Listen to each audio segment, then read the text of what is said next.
Welcome to the NitWits, a weekly roundtable discussion on the Penn State Nittany Lions, now in its 28th season.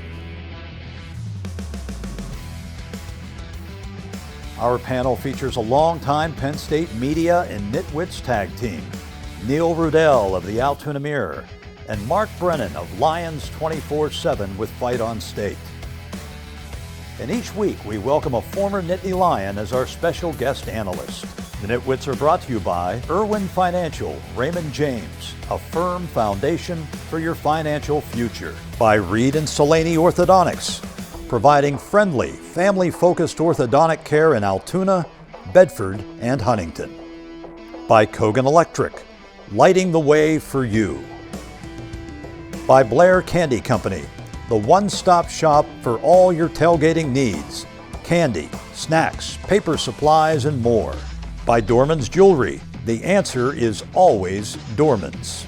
By Harry's Construction, if you can dream it, we can create it. By DeLeo Games, serving the community since 1945. By Keller Engineers, delivering results, exceeding expectations. By Lions 24/7 with Fight on State, your online home for Penn State football and recruiting coverage. And by the Altoona Mirror, featuring Penn State Game Day every Friday and Penn State Extra every Monday.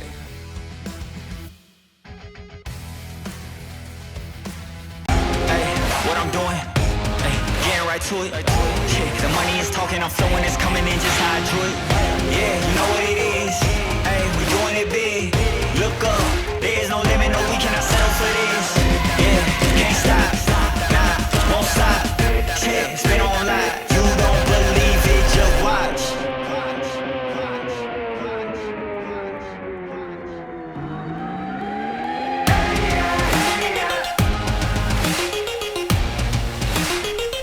Welcome to Nittany Nation Overtime. We are the NitWits, and it's our open date / pre-Ohio State show, but ongoing coaching search show. I'm Neil Rudel, joined as usual by Mark Brennan, and old reliable, and I mean accent on the old Joe Nastasi. How you doing? Great to see you, Yes, Joe. thanks. All right. And let's start with you because everything was fine when you left here before the Oregon show. Yeah, you know, And look at where we are now. Well, let's look at it like this, and I'm going to stay on the positive side of it. I mean, you guys correct me if I'm wrong, but 17 points, correct? 4 games, 17 points, right? So, you know, you're I under think four. is it 13? 13. Yeah. Well, okay, there we go. So 13 points has separated us. So last year, ball bounces our way. We had an opportunity to get off the field 4 times, 4 games, 4 fourth downs. We didn't do it. You do 1, 2, momentum. Losing's momentum, winning's momentum. So to me, you know, you're talking 13 points, 4 football games, 3 plus points a game, all 1-score games. So we got to stay on that positive side. I mean, we're right in every game. Yeah, I know that we're talking about lesser opponents or whatever we're talking about, but, you know, landscape is different now. Other guys are getting paid. You got more talent on more teams. Spread out a little bit more. You're not as deep as you used to be. So, again, you know, I know it looks really bad record-wise, but when you're looking at that margin of losses, you know, with that point spread, you know, we're in it. It's just we got to get a stop, and I know we'll get into that a little bit later on. Yeah. But you know, 4 fourth downs have separated for 4 losses. The big picture of how they got here, the fact that they made a midseason change. You live in State College. You have a son on the team. Yes. And you have been supportive of James. So your reaction, surprised? You know, I am to an extent, but at the same time, you know, when you see all the moving parts and you understand where college football is right now, none of us really know what tomorrow brings, in a sense, with all the money and the way that the structures are just, it's fluid. It's constantly adapting, constantly moving. And we're going to see it in this offseason. I mean, now that they shrunk that transfer portal down to 1, there's so much that has to be done in such a short amount of time, and it's no longer the four walls in the room. You know what Terry has to do down there. He's not just talking to the players and rallying the troops. He's rallying the troops, the agents, the families, everybody involved. You got to understand it. He can't just motivate these guys. These guys are looking for the next step, whether that's Penn State or whether that's somewhere else. I mean, January is right around the corner for these guys, and that's the hardest part of what his job is. And when you don't have that momentum and you have a position that you're in with the firing of a coach in the middle of the season. What do you think they should be looking for in the new coach?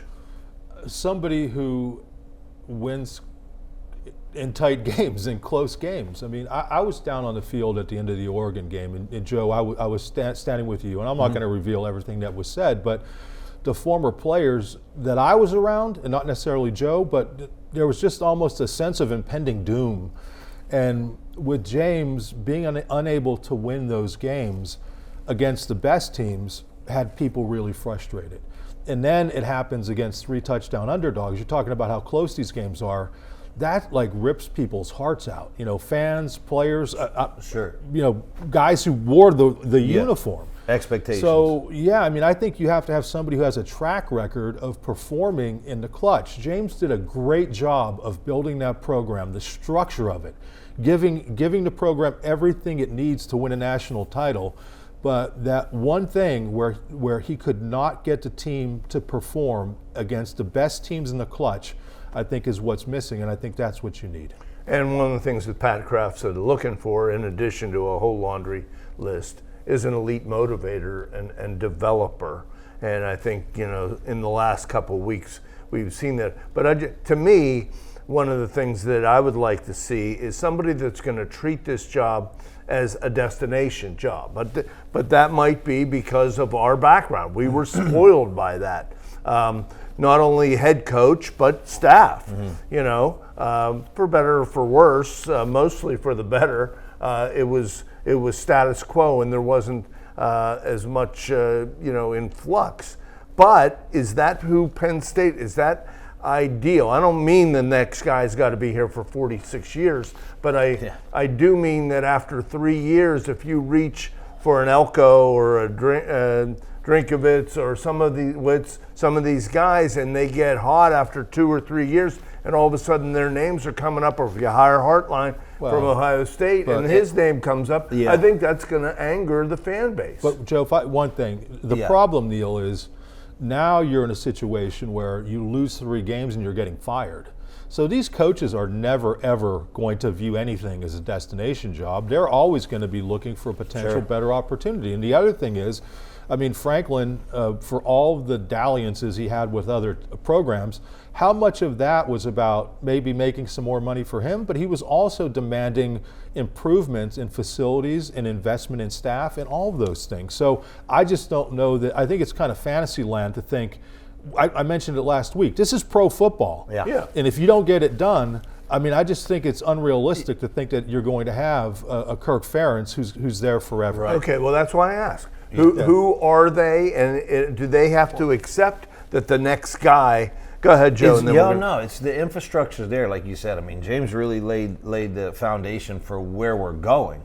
Okay, you know, we'd love to have seen him be 7-0 right now. We'd love to see that, but with what you're talking about, I see coaches 5-year maxes in here now. I cannot, and that's just seeing where the game is going right now, all the moving parts, all the money involved, all the players moving. You're not really, you know, there's no more brand loyalty, and you can't sit there and blame coaches or players. It's just what it is. They're not going to Penn State for Penn State, okay? And so we've got to get past that, and as far as the old school, you know what I mean? I think that's one of the things they've lacked, but we'll get to that in our next break right after this. The Nitwits are being brought to you by Irwin Financial Raymond James, a firm foundation for your financial future. By Reed and Salaney Orthodontics, providing friendly, family-focused orthodontic care in Altoona, Bedford, and Huntingdon. And by Kogan Electric, lighting the way for you. You're watching Nittany Nation Overtime. Welcome back. We're plunging deep into the Penn State opening. And you mentioned somebody with a track record of winning those close games, big games. Well, you're talking about a head coach then, right? Yeah, I'm not limiting to that, but if you're asking me for the one thing, I mean, I know Urban Meyer's out there, and that's a guy who has won big games. Could you stomach him? If he's going to win you a national title, I think fans would more than willingly stomach what Urban Meyer is able to do. He's only 61, and I could say that because I'm 62.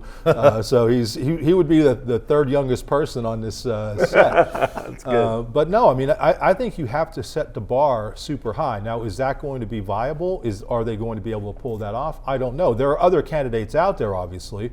But if I were to say one guy who has a proven track record of winning at multiple schools, that's the guy. What about you, Joe? Do you think you need somebody? I mean, there's a big list of guys that came as rising assistants and have had great success at the highest level now. Freeman and Lanning and Kirby Smart, just to name a couple. Yeah, there's Joe Paterno, for God's sake. Yeah, right. First, Bill O'Brien. Yeah, there's so many, and to get into each one, I mean, I have a handful that I think would be really good. I mean, I love Terry. Again, Terry's a good friend of mine, and he's going to do a great job up there with them. The unfortunate part of that situation is that, you know, they need a splash, they need a home run, and they need someone that's going to bring 20 to 30 guys with them. And that's why when they keep talking about pro coaches, I sort of like cringe a little bit. I'm like, I can't see them getting a pro guy or somebody that doesn't have deep plug into the college game right now, because if you don't have that, who are you bringing with you in that first year? You're not starting with high school kids and going out and recruiting in January to try to get a team together, because guys are going to scramble. Well, the guys that would fit that model you're talking about, Meyer. Joe Brady is a name that's out there with the Buffalo Bills. Yeah, I mean, like I don't know enough about them as coaches, but I just know that they're in the pro game right now, and so they don't have the plug right now. So other guys that wouldn't necessarily be the Lane Kiffin would be a splash hire. Now he could get an extension. He's going to probably get a job in the SEC if he wants one. Well, which would be different. So I mean, in my opinion, I think is he going to fit the Penn State mold and all that stuff he's talking about? Absolutely not. But is that a guy that I think would be, you know, at 26, 27, have a run at it? I think Meyer's going to fit the mold, then Lane Kiffin absolutely could fit the mold. I mean, that would be one of my top for sure. Just because I think everyone's looking for the splash, number one. Two, they want to be good next year and the year after. And three, they want to see the scoreboard light up. Well, Cignetti was mentioned right away, and then he almost as quickly got a $3 million. He's older than Urban. Yeah, right. But those guys are going to all cash in. But, you know, the moderate candidate, as I would see, people that are our head coaches, that has some Penn State ties, Matt Rule's name comes up, probably the most, one way or the other. Manny Diaz. These may not be the sexiest hires, but you know they would check a number of boxes. Well, Rule would be your destination guy. I Right. mean, he's the guy who's going to be looking at it. It was kind of disappointing because, you know, Matt played on a high school team with my brother-in-law, so I've always kind of rooted for him. Yeah. And then you're thinking, boy, this is a possibility, and then he goes out and lays an egg. You know, that one wasn't fun to watch. And I don't know that you can't base it all on one game. But we were, go ahead, tell you. We were watching it. I mean, talk about failing your first job interview in front of the Penn State fan base. I mean, not only failing I will tell you but this, breaking though. your pencil. We were also wondering which sideline Kraft's going to be on for the Penn State Nebraska game. I'm watching that. I watch that too, but like I just think that back to what you were saying about someone that's going to get it done, because it's more difficult to stay at the top. Playing the underdog is one thing, right? Building programs is one thing, and it's a special talent. Take nothing away from that. Getting a program from what it is to relevant is a difficult job, but having the program at the elite level and keeping it elite like Day and what they do out there at Ohio State. Yeah, another guy who was not a head coach. Of respect. So like my point with all that is that I think there's people that can really do well as the dog, and then people that are, and that's a very small crowd up there at the top where they can just keep that elite level. A couple other guys that whose names Hartline. are who? Hartline. Hartline, yeah.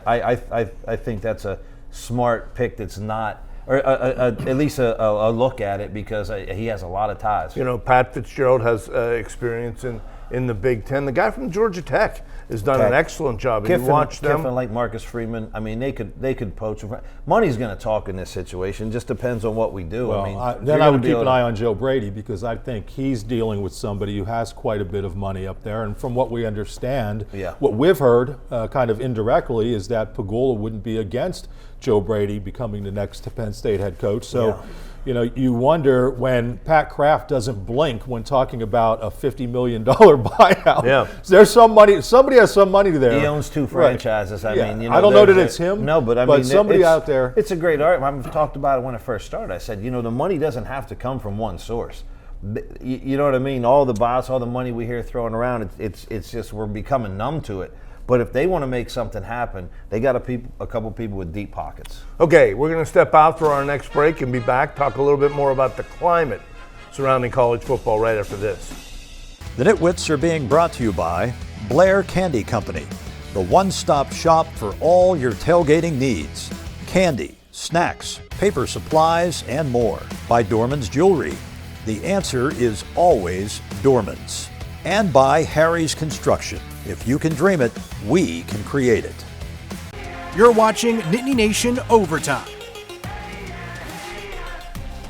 Welcome back to Nittany Nation Overtime. 3 nitwits trying to figure out where this search is going to go. Keith Conlon was in here last weekend, our friend Goon, and he made, I think, an interesting point about where's the leadership. Is it the guys making the most money? Is it the best players? How, from what you know and what you could see, how is that dynamic evolving? Great point. I mean, and I talk to people about this all the time. It's momentum. So losing momentum, winning momentum.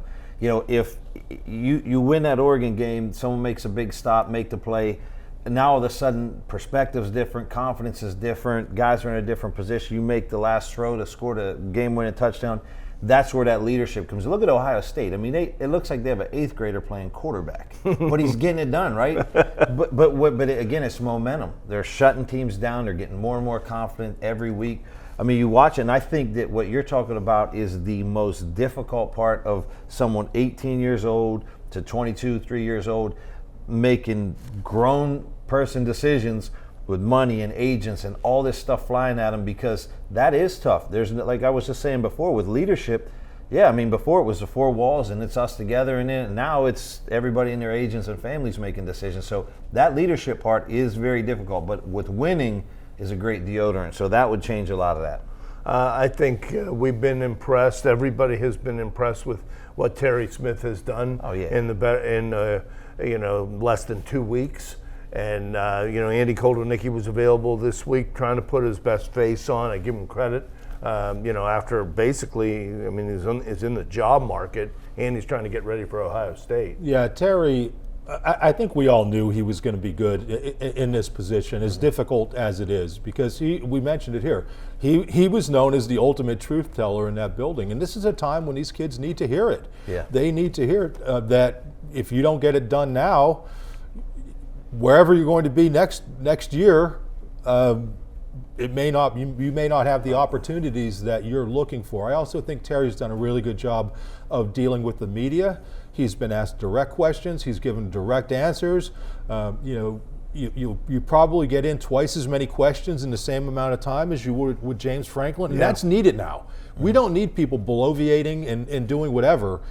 It's important for the guy who's the head coach of this team to address these issues and address them truthfully, and he's doing a great job of it. And as for Kotelnicki, he's in a tough spot, but I mentioned it last week. This is professional sports, and now you're in a situation where his offense hasn't improved one iota through the course of the season with all of this returning talent. And yet I think the defense has been the bigger disappointment. No, that's absolutely true, both sides. At least on special teams, they're getting some stuff done. But when you're investing that much money and these are the results you're getting, it's an issue. Okay, we're real quick, Joe. What is left to salvage from this year, and then we'll get to the Ohio State State. There you go. You called it Ohio State. You're doing what Michigan did last year, spoil the seasons. Well, you got 2 games. We got the talents to do it. It's just, are we going to be able to get it done? meaning in that locker room, and say, you know what, everyone's counting us out. They're counting us out in this too. We have the talent to get it done. We have the guys to go out there and make it happen. Now we're playing the big dog in this one, and a big underdog, and have to go make it happen. And we said Grunk is a tough spot to be at Iowa for your first start, and here's Ohio State for your second. He's a Columbus kid. That's what I'm saying. He's from Columbus. Let it go, man. I mean, sometimes playing loose like that, it's the way to go. Okay, we're going to take our last break and be back with our Ohio State picks right after this.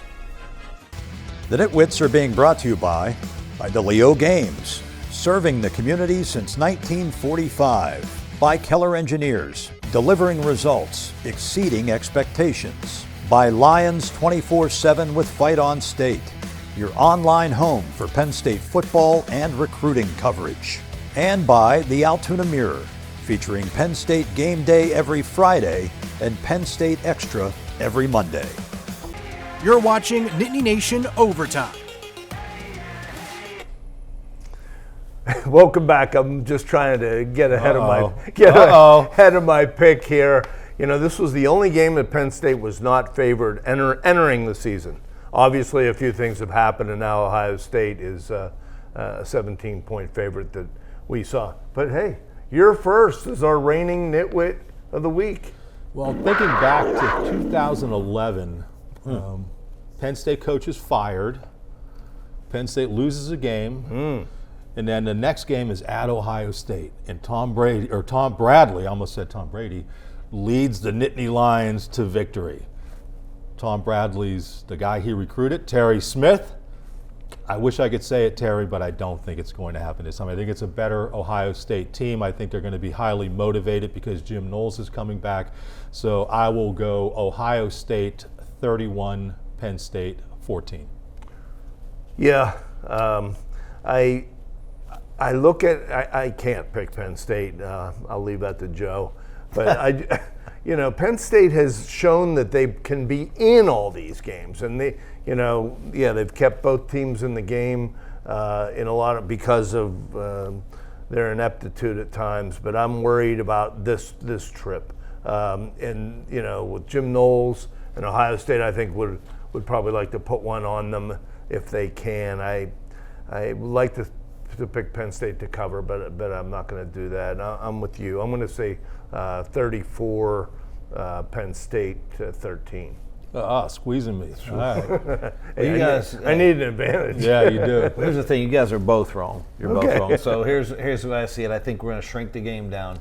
We got to keep it. We got to keep it on the ground as much as we can. I know that sounds like that's a good game plan, Joe, but we have to really control the clock. I think we get into a situation where we get it into fourth quarter, hopefully drag them in the deep end. Special teams wins it by one. I'm going to go Penn State 24, Ohio State 22. Okay, Joe, I kind of figured you would do that, but I give you credit for it. And we'll see if they can make it a competitive game or maybe defense, you win. You've been out there. There's been a lot of times when Penn State would hang in there in the first half, even lead with teams that were decidedly underdog, and then something would happen. They'd bust a screen pass, a broken coverage. Yeah, they got some talent. Those two receivers are unbelievably good. Really, really good. Well, isn't that what scares you? I mean, Penn State's been beaten by these one-dimensional teams. But our back end our secondary is our best part of that defense. In my opinion. Well, it's not a running quarterback, so that bodes well. The quarterback's not going to rush for 150 yards. Their defense He's an is eighth grader. stingy. Yeah, their defense is really stingy. I mean, you look at them up front. I mean, they've got guys everywhere. What's their average this year? 5 points a game or something. Yeah. Matt Patricia. I mean, they've obviously they blanked how many replaced Knowles. I don't know. I don't know if I agree with you as far as the secondary being the strength. I guess it has been, but I think conversely, the front four has been the biggest disappointment front to seven, me. The really, linebackers we knew were going to struggle, especially without Rojas. Well, that's been, Coleman was okay, but he's a good two-punch guy. When Tony went, I was just a little surprised we didn't have the depth. That was one of the things. And I mean, don't get me wrong. Listen, I'm staying positive. I've been disappointed on a handful of different different levels of what I've seen, and I know it's tough. It's tough to hold the room together. I knew how important that Oregon game was from a confidence standpoint, from everything, and that thing has just popped a balloon, man. And I really do. I think that win there, we're 7-0. All right, Joe, Mark, thank you. As usual, Ohio State had a week off, so we'll see how much they're recharged. And we'll be back to talk about it next week. Thank you for watching Nittany Nation Overtime.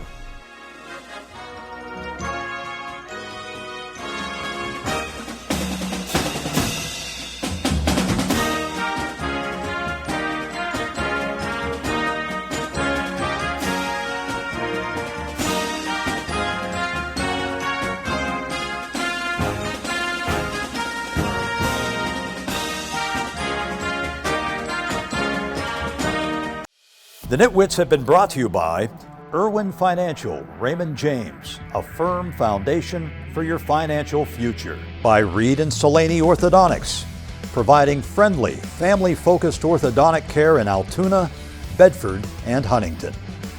By Kogan Electric, lighting the way for you. By Blair Candy Company, the one-stop shop for all your tailgating needs. Candy, snacks, paper supplies, and more. By Dorman's Jewelry, the answer is always Dorman's.